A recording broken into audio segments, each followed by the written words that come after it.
And welcome back to Liquid Lunch. It's me, Hugh, today on a Friday, and we've got Eleanor Boyle joining us here. And we're going to be talking about food and probably mostly meat, right, Eleanor? Because you got the book.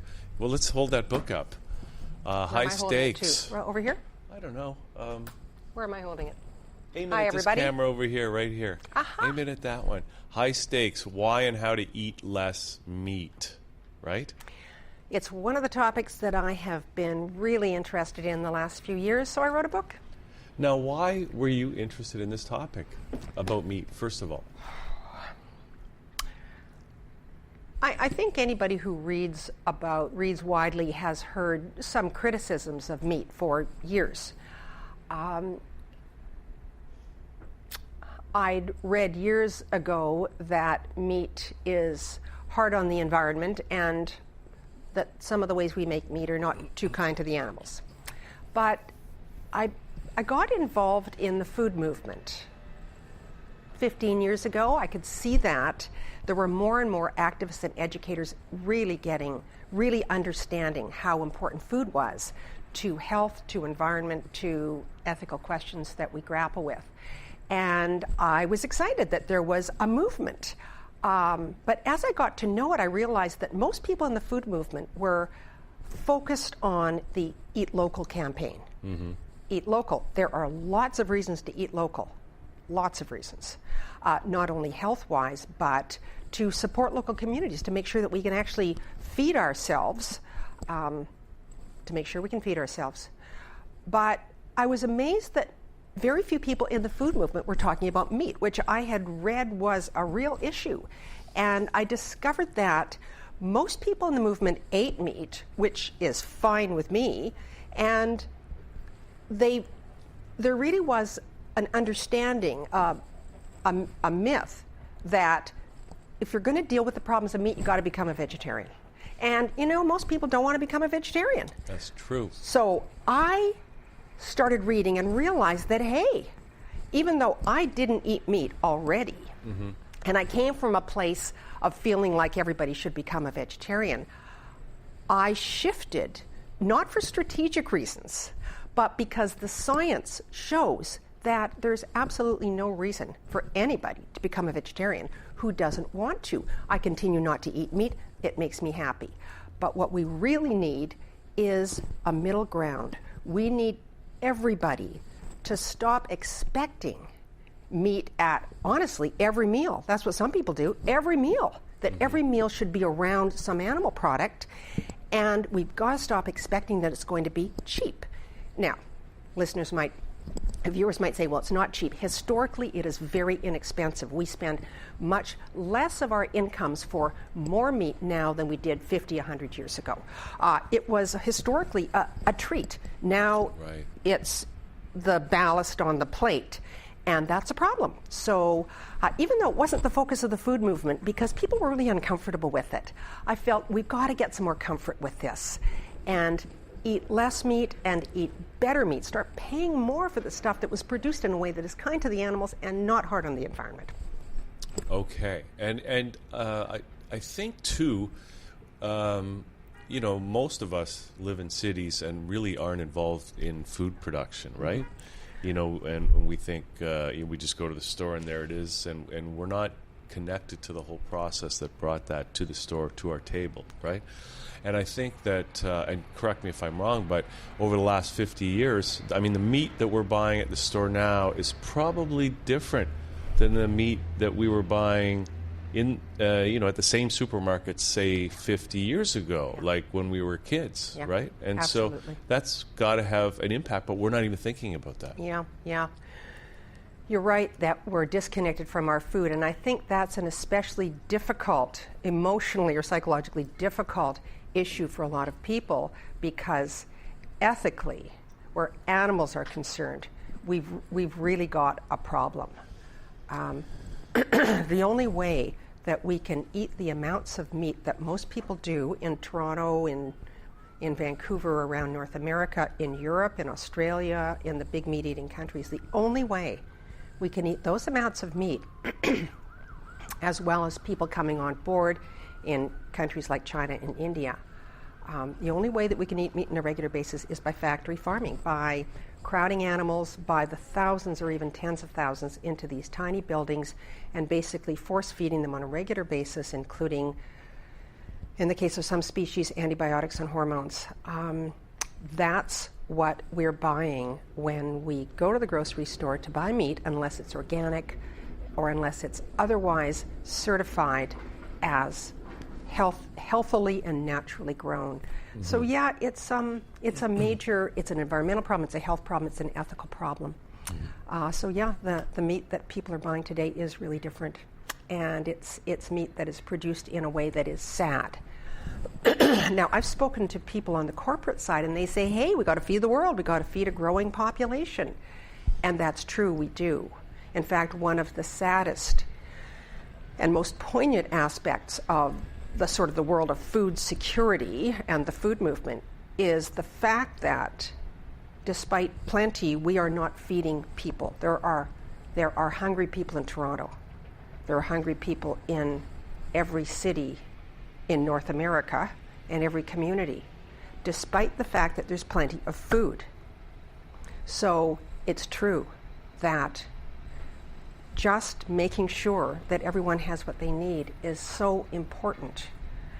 But analyses have been done recently, including by the United Nations and other very reliable organizations, showing that factory farming doesn't actually help feed the world. Mm-hmm. And a network of small livestock producers would produce as much food, or very close to it, for less, in fact, almost zero, if it was done well, environmental impact and health impact, because we wouldn't get the excessive use of antibiotics.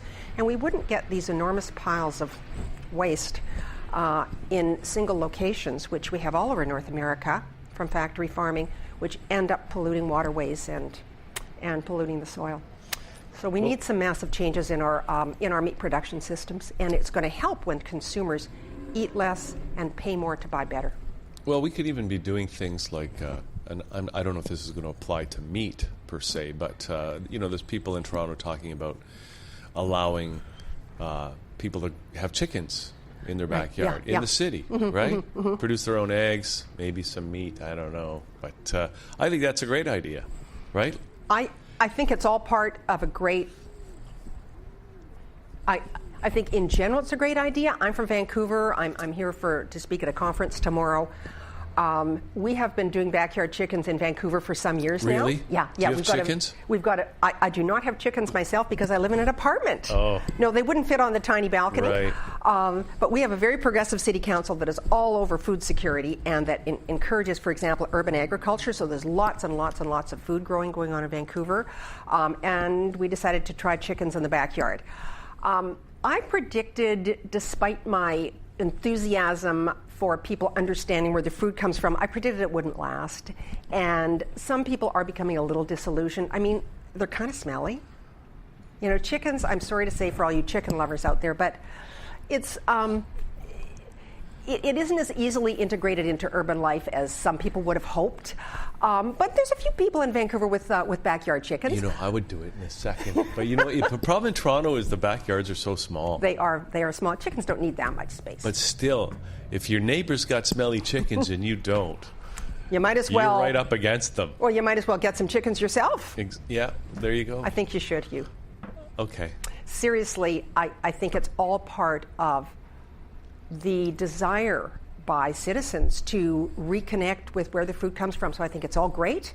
I think as a society, we're going to try a few things. We're going to find out that not all of them work that well, whatever. In some communities, backyard chickens might work. Mm-hmm. And in parts of Vancouver, they may work. But I think certainly people are growing more food in their backyards, and I'm sure it's true in Toronto. In Vancouver, there are a couple of companies that have gathered backyards together, people who weren't using their front yards or their backyards, and this has become urban agriculture all over town. It's a great probably idea. Happening in Toronto as well. It is happening. It's fabulous. At least I've heard of it. I haven't actually seen it. It's so great. I mean, who needs a lawn? I know. Nobody. I know. I'm sorry to say all you lawn lovers out there, but I've always thought they were, Grow some food. Totally. I just heard a thing the other day where somebody's petitioning City Council to plant fruit trees on the streets rather Right. than other trees. Absolutely. Right? Yeah. Yeah. I mean, even then, see, I'm a realist. I think it's great to be enthusiastic. Fruit trees are a great idea, but somebody has to be in charge of them, because at the height of harvest season, just as they're getting ripe, boom, some of them fall and create a gigantic mess on the sidewalk. So again, you have to, I mean, naysayers are going to say, well, then let's not bother. I wouldn't say that. I would just say, great, fruit trees, but let's put somebody in each community or each neighborhood in charge of making sure the fruit gets picked, and hey, if they can't use it, giving it to the food bank.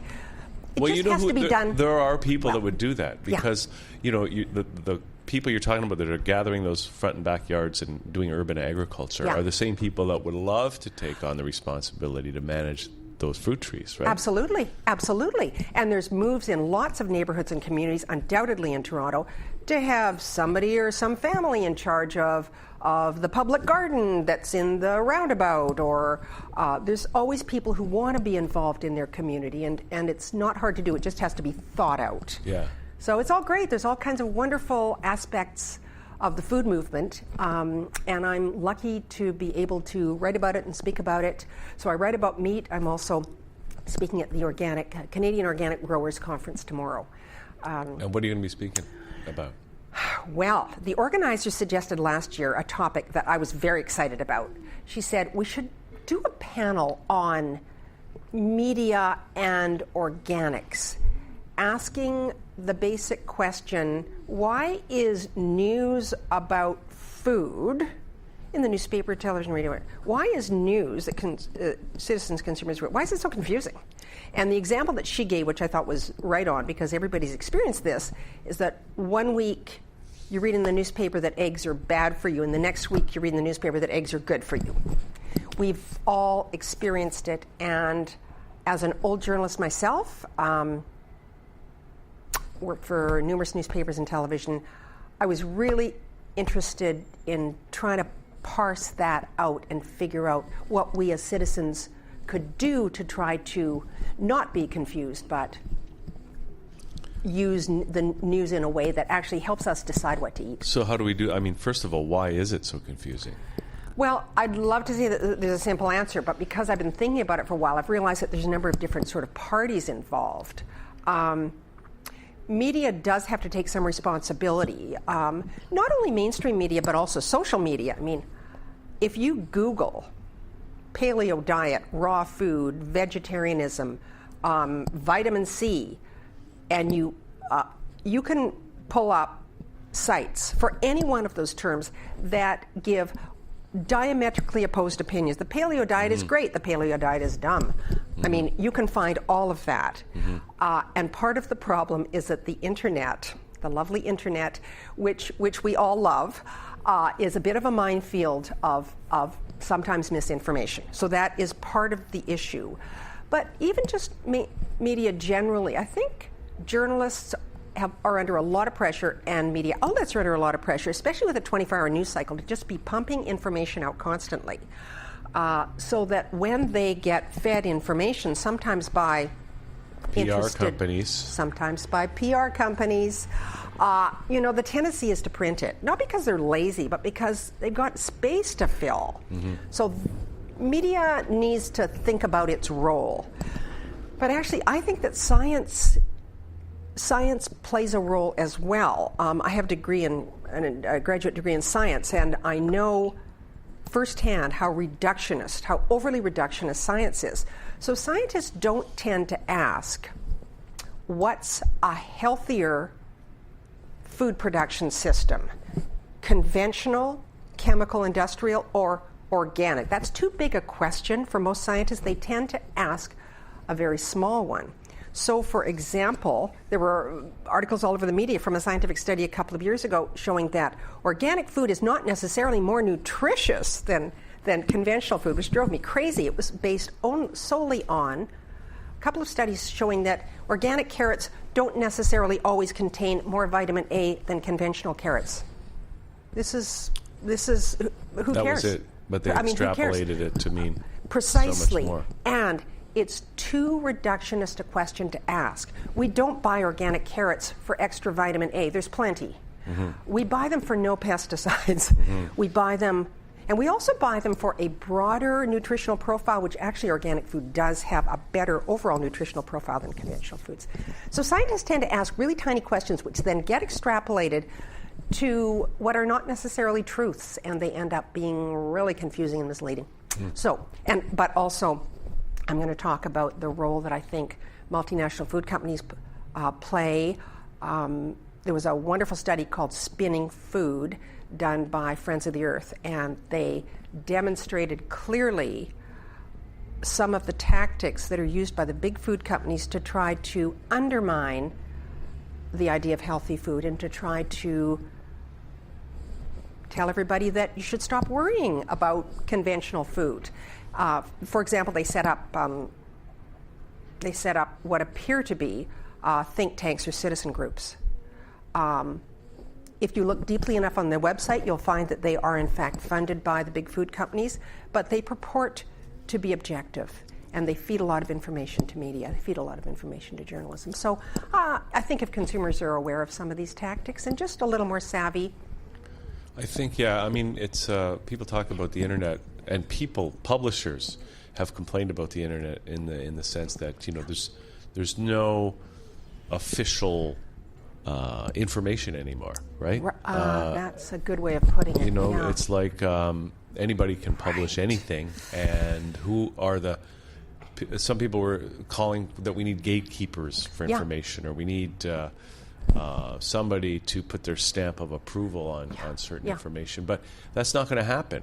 Right? It's not going to happen. You know, a lot of people would object because it sounds as if you're interfering with their freedom, but in any sort of wild and woolly sort of Wild West market, which is what we have in the internet, I think most of us need to know that someone has actually said, this source is reliable, this one is less reliable.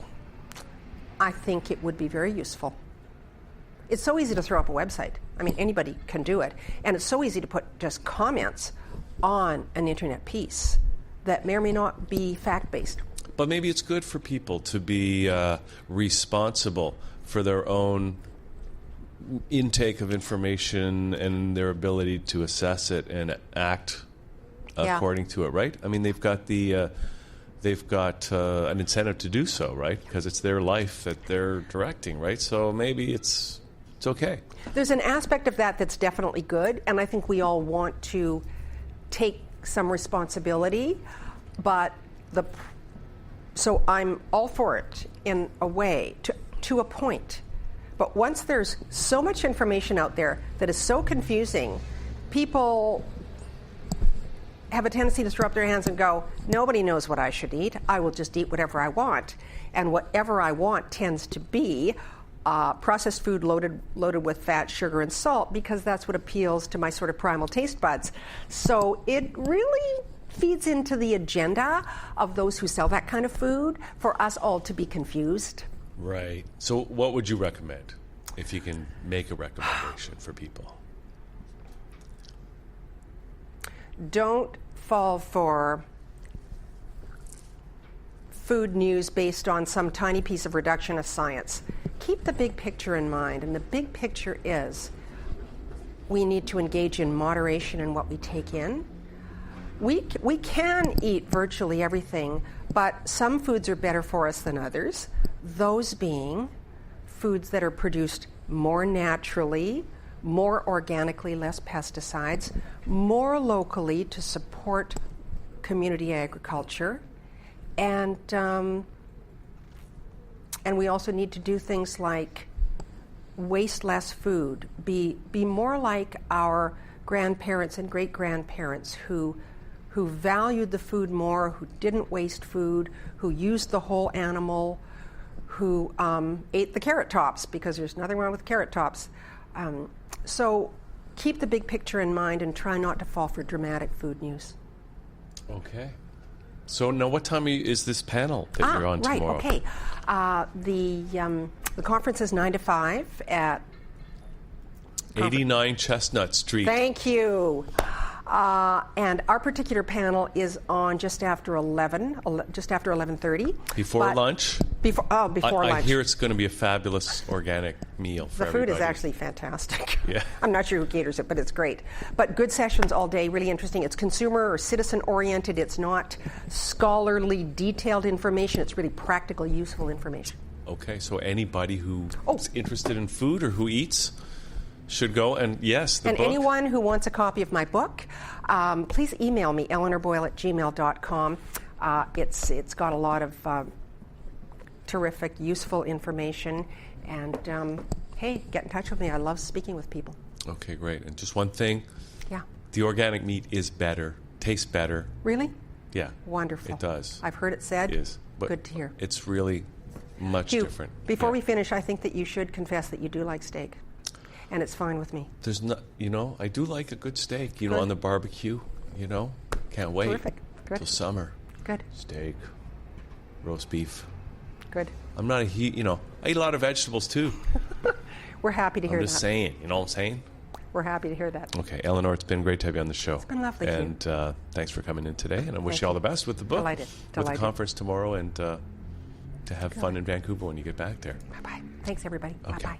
I guess that's it for Liquid Lunch today. Everybody, thanks for tuning in. We'll see you all next time right here at thatchannel.com.